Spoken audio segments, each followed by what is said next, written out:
వీటిని బట్టి నువ్వు జాగ్రత్తగా బతుకు. అందుకే మీరు అందించిన దేవుడికి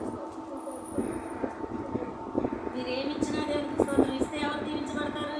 మీరే దీవించబడతారు.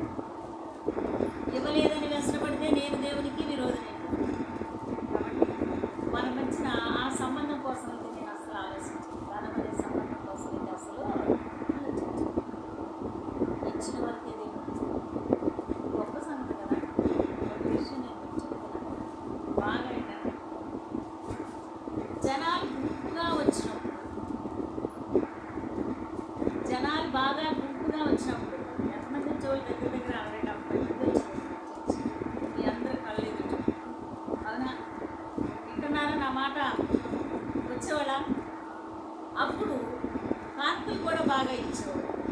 బాగానే వచ్చాయా? అప్పుడు ఏం చేశాడు ప్రభు? అద్దింటిలో ఉంచాడు. దేవునికి స్తోత్రాలు. హల్లెలూయా. అవునా? అద్దింటిలో ఉంచాడు.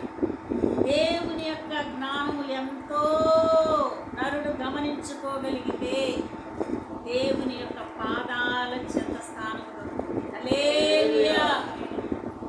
జనులు గుంపుగా వచ్చినప్పుడు, మనము ధనముగా అద్దె కట్టగలిగినప్పుడు, కరెంటు బిల్లు కట్టగలిగినప్పుడు జనులు గుంపుగానే వచ్చారు. దేవుడు ఎప్పుడైతే మనుషులలో దురాశ, సాతానికి లోబడిపోయి బంధకాలలో చిక్కుకుపోయి దేవుని సన్నిధిని మరిచి దేవునికి విరోధముగా తిరుగుబాటు చేసి జనులు తగ్గిపోతారనుకున్నాడు, ఆయన సొంత దాన్ని మనకి ఇచ్చేసాడు. హల్లెలూయా. అవునా? ఎవరు? అనంత జ్ఞాని. ఆయన బిడ్డలకు ఏది కావాలో అది ఏర్పాటు చేయవాడు ఆయన. హల్లెలూయా. అప్పుడు రుణభారములు కట్టడానికి, అద్దులు కట్టడానికి దేవుడు కృప చూపించాడు. ఎప్పుడైతే జనులు మోసగిస్తారో, ఎప్పుడైతే జనులు నా కుమార్తెకి దూరం అయిపోతారో, ఎప్పుడైతే నా కుమార్తెకి ధనలాభము తగ్గిపోతుందో, నా కుమార్తె వేదన పడిపోతుంది, నా కుమార్తె దిగులు పడిపోతుంది, లేక నా కుమార్తె చంచలమైపోతేమోనని ఆయన ముందుగానే మరలా అద్దె కట్టుకోవడం సొంత భూమిని మనకి ఇచ్చేసాడు. హల్లెలూయా.